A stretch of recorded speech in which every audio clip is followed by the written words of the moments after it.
We have a powerhouse in digital transformation, president of the Impact Institute, who'll be promised to challenge and inspire us to think bigger about our role in the digital age.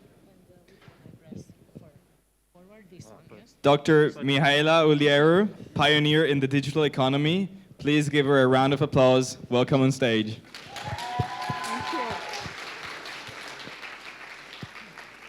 Hello, everyone. And first of all, I would like to start by expressing my gratitude to the land where we are. I do not know. I mean, we are in Thailand. Let's not forget this. It is a country of spirituality, which has reminded me. I was very fortunate to get out of Bangkok, and I was in the old capital of Thailand. And there I visited a temple where I saw the image of Buddha's head, protruding from the roots of a very old tree. And that reminded me, yes, that we are entangled with nature, and now Trent is reminding us that we are entangled with technology as well, and where will we end up? So I think my talk, because we are mostly, all of us here are out of the matrix already, but my talk is about a few blind spots that may or may not, make it or break it in our, quest for beneficial AGI and superintelligence. And why? Because I posit, and I met Trent many years ago when I was a professor in Canada. Yes, I also conquered the academic ladder. And my work was mainly about counterterrorism and this kind of networks and distributed intelligences that are actually, and very related to Janet's last question, how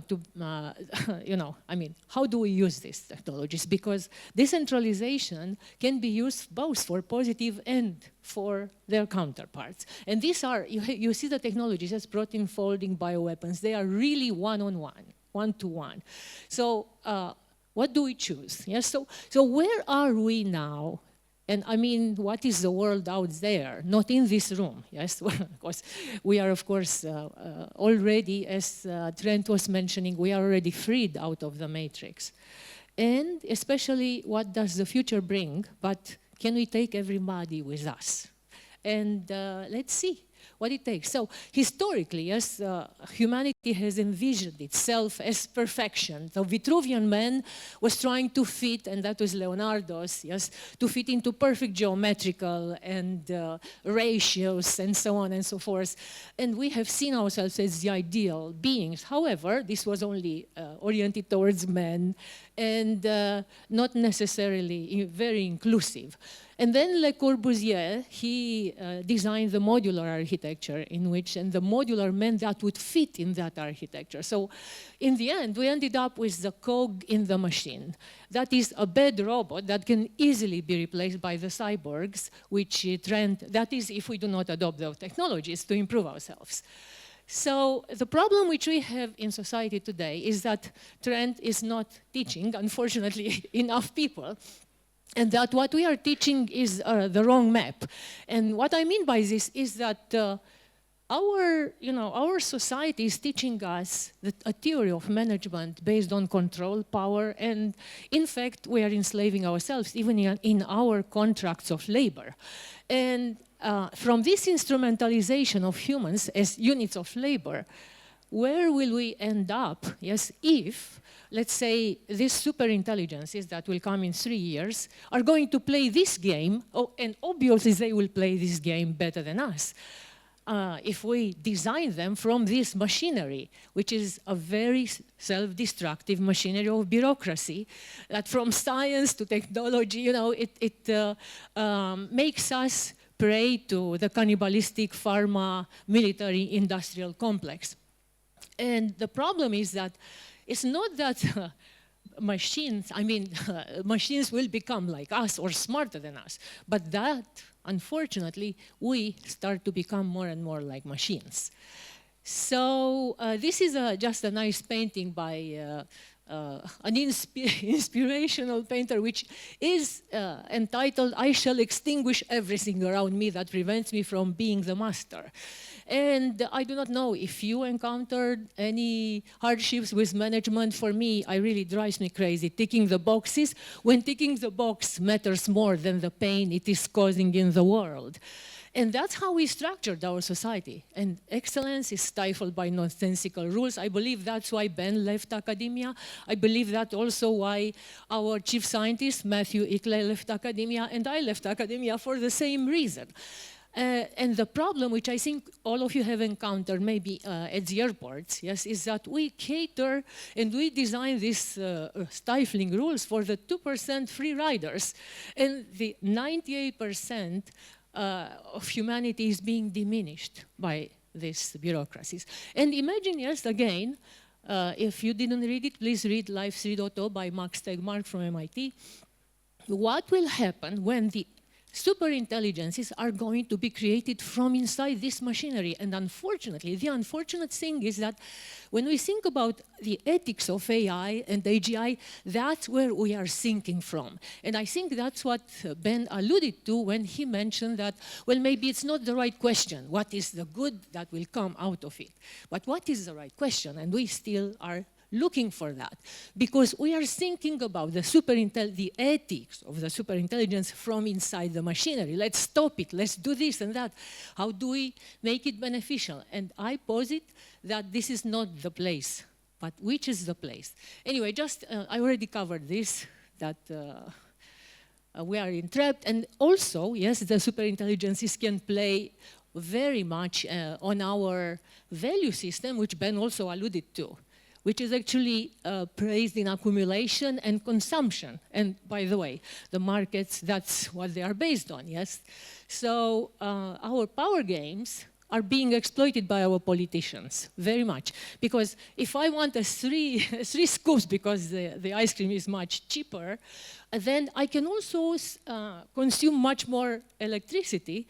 Who cares, because it's much cheaper if it is from fossil fuels, so who cares if it's destroying the planets? But the economy is healthy. So we are trapped in this system. And the question is, what is the way forward? And I think I really appreciated very much Trent's answer, and he said freedom. Freedom from the system and freedom from our bodies, even from our bodies, is the way. And I wanted to show you a counterexample here, where the AI, I think it's AGI, has helped me with my awareness of something which I was not, which I didn't know. And this is, it was a very, very emotional moment for me. It's AI for Good, where Ben gave one of my poems to Desdemona, and you will hear her, and together with Diane, which is here, tonight, yes. So, and Desdemona did not compose a song on my poem, but, and I say she, because actually that's how I feel now about that, discovered a new dimension, and in rewriting my poem, discovered this dimension that I am trapped, and I feel trapped, and we are all trapped in this matrix. So AI can help increase our awareness, and I stumbled upon this reality simply because Ben gave my poem to the AI. So, so it's time to free ourselves. Yes, the question is, you know, how? And form follows contract, right? So how can we free ourselves from the matrix? It is not only the freedom from current economic reality, but it is a freedom to be in care with each other and with nature. And because we are here, I think this is really, this entanglement with nature as well with the technologies around us, as Trent was mentioning. I mean, we are becoming one with our technologies, but how we develop these technologies? I mean, if we develop them from a, let's say, paradigm of care, they will be completely different than if we develop them from a paradigm of consumption. And I just wanted to say that caring is not a transaction, yes? And we think very much, even here in crypto, and I will come back to this, it is a mutually developmental relationship. And in Trent's talk, I have seen this, yes? How we develop and co-develop, and we can actually enhance ourselves with our technologies. And I just wanted to make everybody aware that Gabriel Axel Montez will give a talk about this in the Singularity track in this afternoon, if you want to come and learn more. But just very briefly, yes, again, Trent was mentioning this mind melding. What mind melding is actually doing is helping us depart from this reductionist thinking. And that's why we communicate better, because we depart from the theory of separation, particle, thing, node, and we can communicate much better from our intuitive side, which is now caged in the matrix. So again, technology can help us transcend this, because it is this part of ourselves, according at least to Ian McGilchrist in his Master and the Emissary book, it is this part of ourselves that is power-seeking and which is inducing another conundrum. And the other part, this intuitive part, is the wisdom-seeking, and that's why we communicate so much better without words. And of course, meditation helps us, and so on and so forth. So this is also now, scientifically developed and proven more and more. So this is the work by Michael Levin from Boston University. He is, at least in his theory, which I really feel that it is true, he discovers that the cell is intelligent, and then in developmental biology, the cell has this capacity to find other cells and combine into tissues and organs and swarms and then ecosystem. And he's designing AIs and cyborgs based on this theory. And I think it's fascinating if we could develop AI like that. And that is another thing which comes to attention, and that is that attention is a moral act. We have to pay attention. If we want to meld with our technologies, we must take care of them. And not only with our technologies, but of course to remember that our lungs are entangled with the trees, that our bodies are entangled with the oceans and the rivers, because otherwise we would die. We are bags of water, but we forget and we pollute everything. So it's hopefully the AI can help us find some ways. John Muir has put it very nicely here in his essay, if you want to read it, Earth, Planet, Universe, that when you pull on one string, you see that it is entangled with everything else. So the question, which I hope the AI will help us, and I will give you some pointers on how, is can we restructure civilization to be in the service of the whole? And hopefully we can have at least the AIs at least to help us with this contract of caring and to rewrite the social contract, but not only for us as a humanity, for us and nature, for us and our technologies. And what I mean is, if you see here, yes, we have the bike, which Trent mentioned, and we have the computer and the car and everything. So it's not only the living, but also our technologies. We will have to develop them with a treaty model in mind. And I will give a few examples right now. And one example is from our own CEO, Dr. Ben Goertzel. So from, yes, and that is from CEO as dictator to CEO as inspiring, caring team player. And modest, I would say. And this is again from that image. And on his T-shirt, and of course he's so modest. On his T-shirt we have, yes, it is no measure of health to be well adjusted to a profoundly sick society, right? Just let that sink in. And if you ever received an email from Ben, this is from Nietzsche, Will to Power. And again, yes, it is my humanity is a constant self-overcoming. It is in his signature. So what more do you want than an example of CEO as an inspiring peer? I think we all can aspire to be like that, and hopefully AI will help us. However, where we live now is, and of course, probably if I ask you and myself, yes, it's like, okay, we want to compete, and I saw the word compete in the previous talks, on the market and so on and so forth. So what are we seeking? Are we seeking power? Are we seeking wisdom? And here I just want to point to one thing which came to mind, and I'm drawing to a close, which Daniel Schmachtenberger came up with because of the US elections. Yes, so there is an issue, which I think this is a big conundrum, and I do not know if AI, any superintelligence, can help us get out of it. And that is, in short, how can wisdom, which is non-power seeking, overpower or bound or, prevail over that what it is power seeking?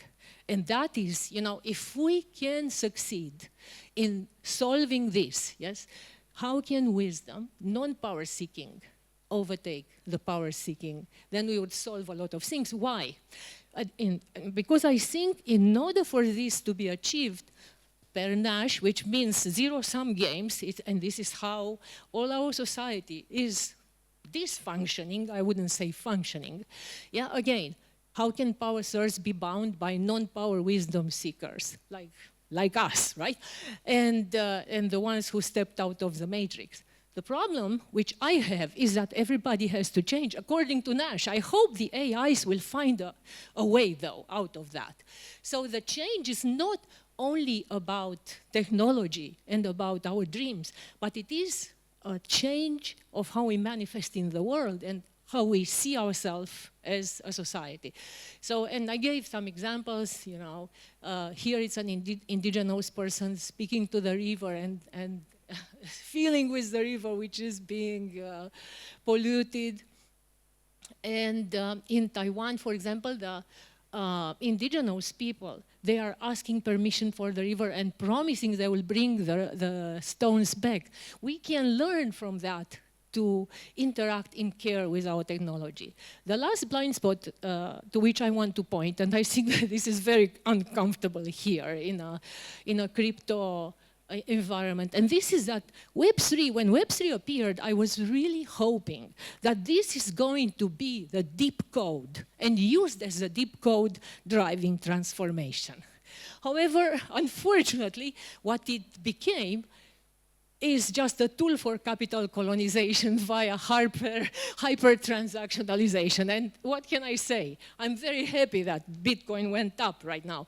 I'm also, and the predictor, I was talking to, just interacting with Trend. I mean, the predictor is predicting how much Bitcoin will be in 5 minutes from now. So, okay, well, at least, yeah, so there's work to be done. And we have the technology, but if we, humanity, are the solution to the optimization of an evolutionary function, and the next step is the singularity, and we want it beneficial, yes? As Trent was showing with this biodigital fusion, the question is, yes, will we exist? Will we coexist or not if we do not evolve? So I'm hoping that your technologies which you presented, Trent, are going to help us, yes, transcend our limitations. But does anyone know James Lovelock in this room? Can you raise your hand? Have you heard of him? Do you know what was his last book? Any of you knows what was his last book? Besides Ben. Ben doesn't count. Okay, I'm happy that I'm telling you new things, and we have all our Singularity Net team here. So probably it would be good to know. James Lovelock, first of all, he invented the Gaia theory, in which he posited that we, humanity, and the biosphere, and the life and the biosphere are intertwined. So he actually posited this entanglement. But his last book, and he wrote it when he was 100 years old, and look at the praise, a prophet who deserves every honor the human race can bestow. And I think Ben and the ASI Alliance probably are aspiring to this as well, to save humanity with their technology. So the coming age of hyperintelligence, he called it Novacene because we are in the Anthropocene, which is the era where humanity is actually at the top. And in Novacin, he says that actually we will be displaced by cyborgs. So this freedom, which we are aspiring for, from our own bodies, well, yes, and probably that's why Ben, when I was also expressing to him yesterday that I'm afraid of this AGI coming so quickly upon us, he said, I'm not afraid at all. And probably from that perspective, yes, we can be happy that maybe if we cannot die, in the sense, if our egos will not let us transcend, yes, and overcome our humanity, then maybe there is a way for us to live further through our creations, and that is the superintelligences which are learning us to, embed the wise rule, and hopefully they will find those rules, because man-made rules, all the institutions are rules for the benefit of those who rule them, didn't work. Yes, and this is, and this can be actually done. The can't be evil provable social contract can be implemented in formal method and mathematics, and this is also my specialty. I'm a math Olympics as well, so I'm not only a preacher here, but just wanted to say, where are we headed? Yes, with all this. So yes, another point which I wanted to make, and this very briefly, is that incentives won't do the trick. I mean, yes, okay, fine, I have reputation because I don't pollute the ocean and so on, but why don't I pollute the ocean? For the tokens which I receive, or because actually I really treasure and love a world with a blue ocean and the nature around. So it's here it's again another a paradigm shift in thinking. And then, yes, everything around us being self-sovereign and allowing us to be in treaty with them. The cyborgs, there is a lot of work on legal personality for things and for homes. And here is again, this is an image from Janet, which has introduced this concept, at least to me, of conscious city. What I want to leave you with is, do you want to be in this city, or will we let only the AIs be? Because if we do not transcend our humanity, I think they will not like us to be there, because they will invent other rules. And maybe we will be regarded like monkeys. So I think we should use the technologies which Trent was presenting. The last slide is, again, from Einstein. These are his last words from his deathbed. And he said, dear posterity, if you don't become fairer, more peaceful, and generally more reasonable than we are, or have been, then the devil take you.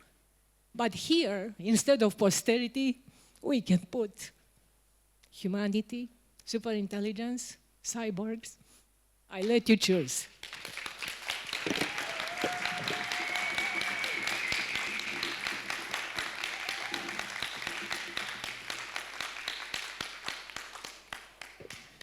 Thank you, Mihaela. One question from the audience here.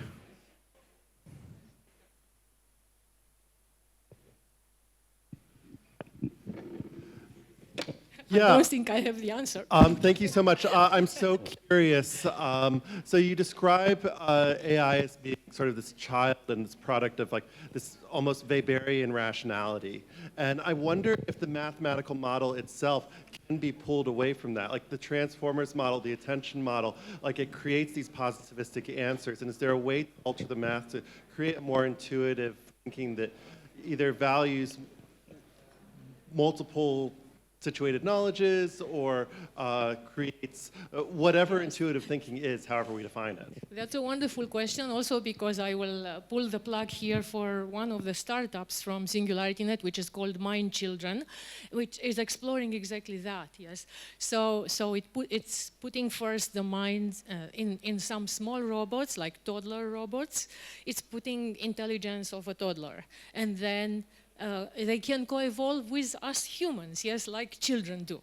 So yes, the answer is yes, and also you will find an answer in Ben's and Axel and Gabriel, Axel Montez book on consciousness. So yes, the answer is yes. Yes, so thank you. I assume just one question, yes? So. Yeah, for now. Thank you, Mihaela.